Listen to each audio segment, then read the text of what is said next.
Bonjour and welcome back to the World History course. In the last section, we covered the main civilizations of antiquity, from Sumeria to Egypt.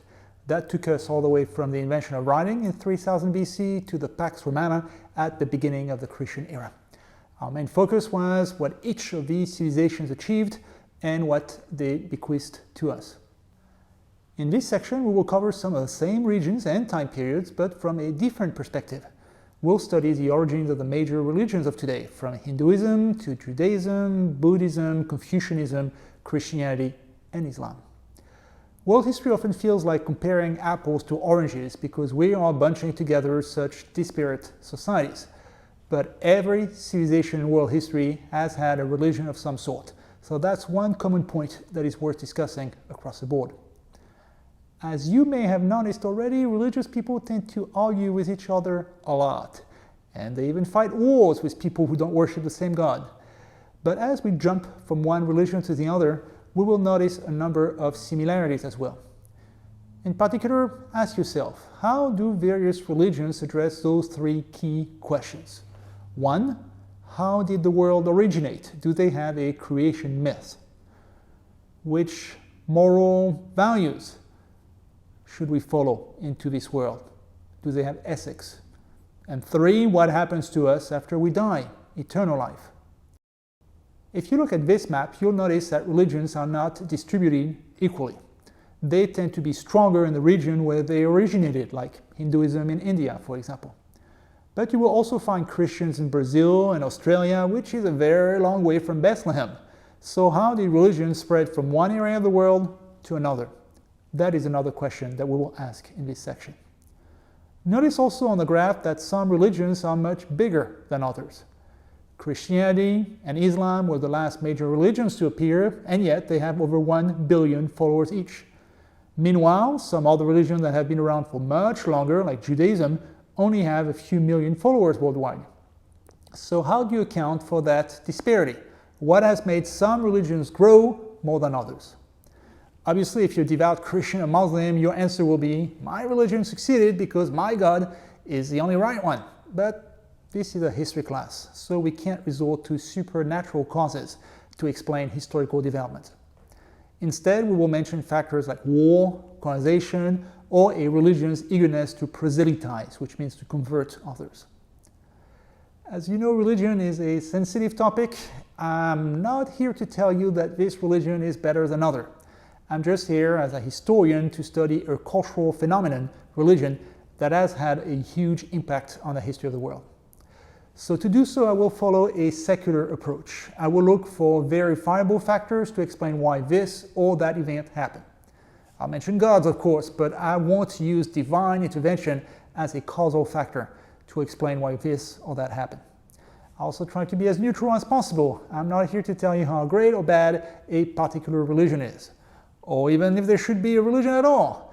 When we meet in person for the class discussion, we'll talk about the many people who don't feel the need for religion at all. Atheists or agnostics are they called. So again, I'll try to be careful when dealing with a sensitive topic, though based on my experience teaching the class in person, there will always be someone who's mad that I misrepresented their religion because I don't know enough about it, or that I was too critical of one aspect of their religion, or not critical enough of a rival religion. I expect it, that is par for the course. But if there's one thing I want you to get out of it, open your mind just a little. Learn tolerance. So let's start today with one of the oldest religions in the world, and that would be Hinduism. Studying it is a bit hard because you can't point to a single prophet like Jesus or the Buddha who began the religion one day. Instead, the religion emerged organically over hundreds of years. There are also hundreds of sects of Hinduism today, each with their own gods and beliefs, and no central authority like the Pope or the Dalai Lama, someone who could say, this is our official creed. So drawing a coherent picture will not be easy, but I'll do my best. Hinduism can be traced back at least as far back as 1500 BC, when a new group of people, the Aryans, migrated to India. Like many ancient religions, those Hindus were polytheists, meaning that they worshipped many gods. Central among them would be Brahma, the creator, Vishnu, the preserver, and Shiva, the destroyer. Notice how often we encounter a trinity of gods when we study a religion, and how often these gods are associated with birth, life, and rebirth. We talked about Isis, Osiris, and Horus when we dealt with ancient Egypt, for example. And there's something clearly magical about the numbers 3, or 7, or 12 for that matter. So a trinity then. Hinduism doesn't have a single prophet, but it does have religious texts, which began as oral traditions before they were put in writing, usually in the ancient Sanskrit language. Religious texts typically include both spiritual guidance and a mythology, and Hindu texts do both. The Vedas, which are the oldest of these, help guide priests on how to perform rituals, sacrifices, meditations, and so forth. There are also texts that are more epic in character, filled with heroes, battles, and betrayals. The Mahabharata, for example. Early Hindu forms of worship were fairly typical for ancient times. Religion, in its first iteration, revolved around a network of temples where priests made daily sacrifices of dozens or even hundreds of animals according to a complex ritual. Some parishioners also took soma to contact the gods, S-O-M-A. I don't have the exact recipe for soma, sorry, but it was clearly some hallucinogenic mix because whoever took it would then have visions and communicate with the gods. And if you think mixing drugs and religion, that's some silly stuff that Oriental religions do, just remember that the Greek oracle of Delphi, she breathed a lot of fumes and then she also had visions of the gods. And remember that some Native American religions also involve funny mushrooms. All that Rastafarianism, which is popular in the Caribbean and Ethiopia today, uses ganja, which is to say pot. So it's more common than you think to find psychedelic substances in a religious context as a way to connect the world of the mortals to the world of the gods. Overall, early Hinduism was both too complex and too simple. Too complex because it involved elaborate rituals that only the priests could master, but also too simple because it offered little moral guidance. Just pay the priest to make the proper sacrifice for you, and that's it. And that was not enough to feed the soul. So in reaction, by around 400 to 800 BC, early Hinduism evolved into Middle Hinduism, which provided more details on the meaning of life, more moral guidance, and more ways for believers to participate in the faith. Let's start with reincarnation, which has remained central to Hinduism to this day. Hindus believe that they have gone through a past life, that they were reborn into this one, and most likely that they will go through another life after this one. And that simple concept provided answers to some very deep questions, such as, where do we come from? Answer, well, a previous life. Or the question, what happens after we die? Well, another life. So notice right here that Hinduism is a cyclical religion.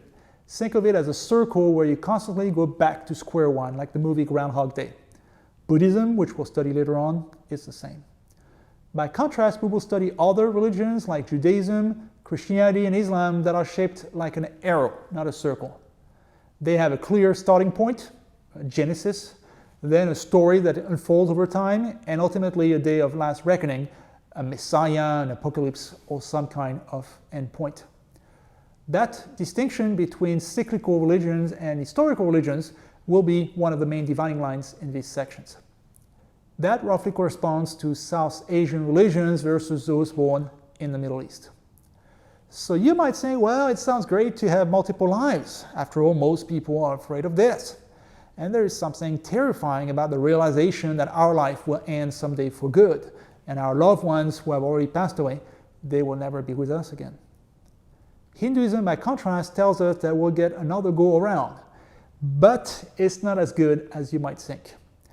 For many early Hindus, life was simply sucky.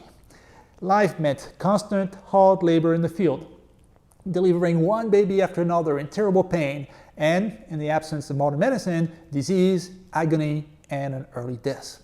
Rinse, wash, repeat. So to go through this again and again and again was like being stuck in a nightmare. The main goal of Hindus, accordingly, would be to escape from the cycle of reincarnation, to achieve what is called moksha or nirvana, to escape from all the sorrow associated with mortal life, to stop reincarnation, and that would be a form of heaven. So how can we escape this earthly hell, you might say? Well, one method was asceticism, to fast, to abstain from sex, to punish your body, and so forth. Asceticism is common in many religions. Think of Catholic and Buddhist monks, for example. So yoga appeared in that context. Today we associate yoga more with suburban moms trying out their new Lululemon pants, but yoga originated as a religious practice, first associated with Hinduism. Meditation, training your mind to be stronger than your body, which is also ignoring the pain and the yearning of your flesh, that was also a path to moksha, liberation from reincarnation. Remember that next time you do your downward dog. Well, the Hindus' bleak view of life brings up another question. Why do some people suffer so much on earth? Even good people, often for no apparent reason. This is called theodicy, or the problem of evil. In other words, if God is good, why is there so much suffering in the world? Christians have often grappled with that issue. Hinduism provided a simple answer, the concept of the karma. Karma is like a soul that accompanies you from one life into the next, a running tally of your deeds, both good and bad. So, if your current life sucks, even though you're a good guy and you see no reason why you're being punished that way, that simply means that you did horrible things in a previous life and you're only now paying the price for it. Bad karma, as we say. Karma was a brilliant idea, not just because it provided a simple answer to a complex problem, the problem of evil, but also because it justified society as it was. You see, in the end, society, like ancient societies, was unfair. It consisted of different social classes called castes. At the top would be the Brahmins, the priests. Then came the Kshatriyas, the warriors and the nobles. Then the Vaishyas, the businessmen, the merchants, the landed peasants. And then the Shudras, the landless peasants. So 4 castes, which themselves could be divided into dozens of subgroups. And that still left out a large portion of the population who are traditionally referred to as the untouchables. The term is often used as an insult today, so many untouchables prefer the term Dalit nowadays. So the untouchables, or the Dalits, were the lowest of the low, below even the lowest caste, the Shudra. They would occupy undesirable jobs dealing with filth and death, tanning leather, cleaning the latrines, and so forth, and they got little pay or respect for it. So how do you justify the fact that some people are nobles and priests and are super rich, and even though they do little hard work, and others who do hard, unpleasant labor like cleaning a sewage ditch get little money and no respect? Well, karma, that's the answer. The untouchables were born into poor families because they're paying the price for their bad karma, which they inherited in turn from a previous life. Their poverty is an indication of their lack of moral character, either in this life or the previous one.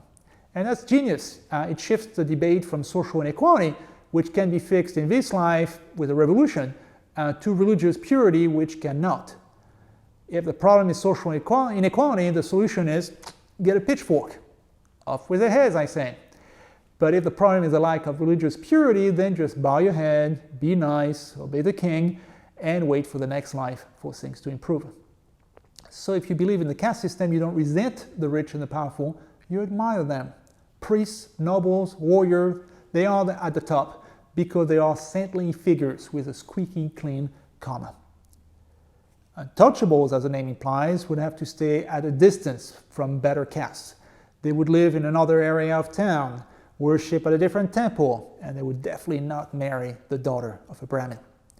They might not even be able to walk anywhere near a Brahmin for fear that their shadow would touch the shadow of the Brahmin.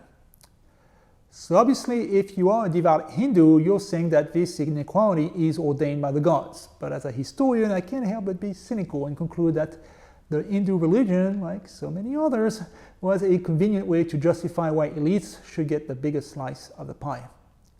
Notice how the priests who designed this doctrine, the Brahmins, put themselves at the top of the pile, and how they wisely put the men with swords, the warriors, close to the top as well. Nice way to suck up to authority. Again, this might be a consequence of my training as a historian. I tend to explain social developments, like religion, by analyzing power structures. rather than resorting to divine intervention. I will let you be the judge of that. So just like Jim Crow or apartheid, the caste system is no longer legal in India. It was outlawed after India became independent from England in 1947. Just like racial discrimination, however, banning something in the law doesn't mean that it will disappear in practice. It's still common for upper caste Indian families to arrange marriages for their kids from within their own caste. Just like many white parents in Louisiana would be uncomfortable if their daughter married a black guy. And just as in the US, there is a program of affirmative action in India to make special room for people who have suffered discrimination historically, whether it's in the bureaucracy or in universities where you have special quotas for the Dalits, the untouchables. Anyway, let's get back to the narrative and take the story to the 1st century AD, when Hinduism underwent another series of important changes, what you would call modern Hinduism. By that point, Hinduism was threatened by other more egalitarian faiths like Buddhism, and so it had to reinvent itself yet again. The priests recognized the worship of various minor deities, which gave the lower classes a greater say in the rituals. He made the religion slightly less elitist. Those changes also diminished the importance of asceticism, at least for regular folk. Hinduism now welcomed people's involvement in the everyday world. The goal was now to achieve social balance. What kind of balance are we talking about? Well, another trinity of sorts. First, it would be important to follow religious and moral laws. It's called dharma, to live righteously, which is something you find in most religions. But honest prosperity was also important.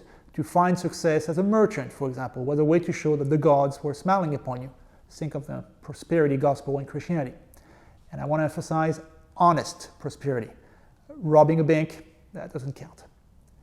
Third, a good Hindu should seek social and sexual pleasure.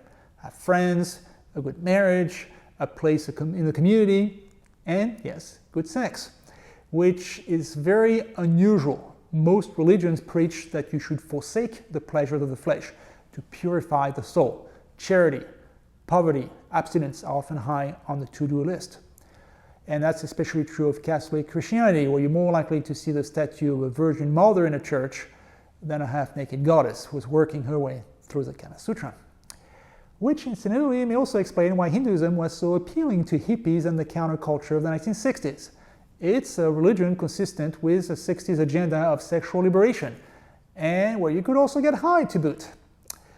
Which brings us to our last question today: how successful has Hinduism been at expanding and spreading over the centuries?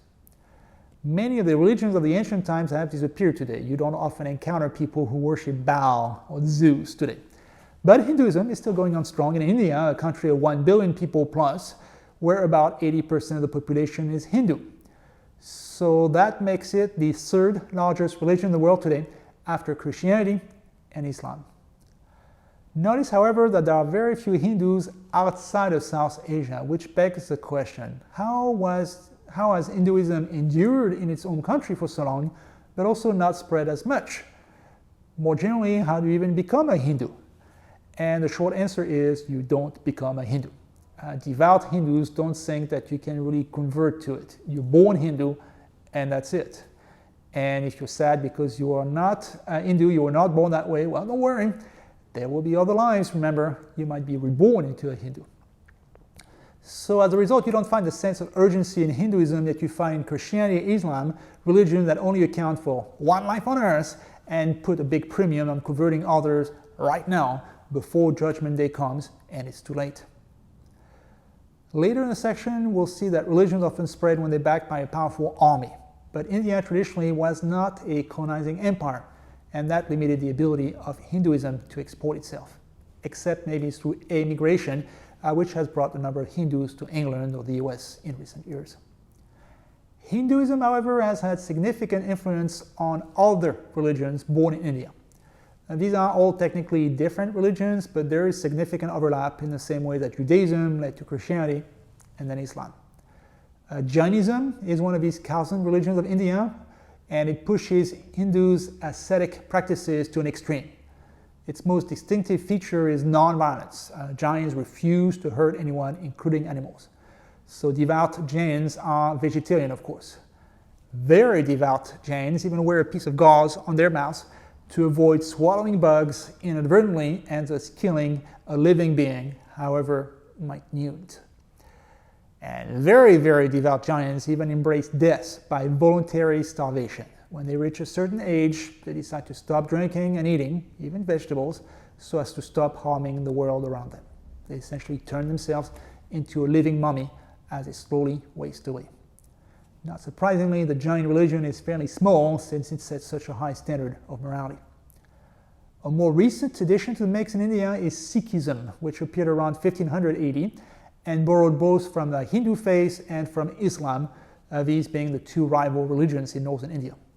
That's a process called syncretism when you mix two religions like that.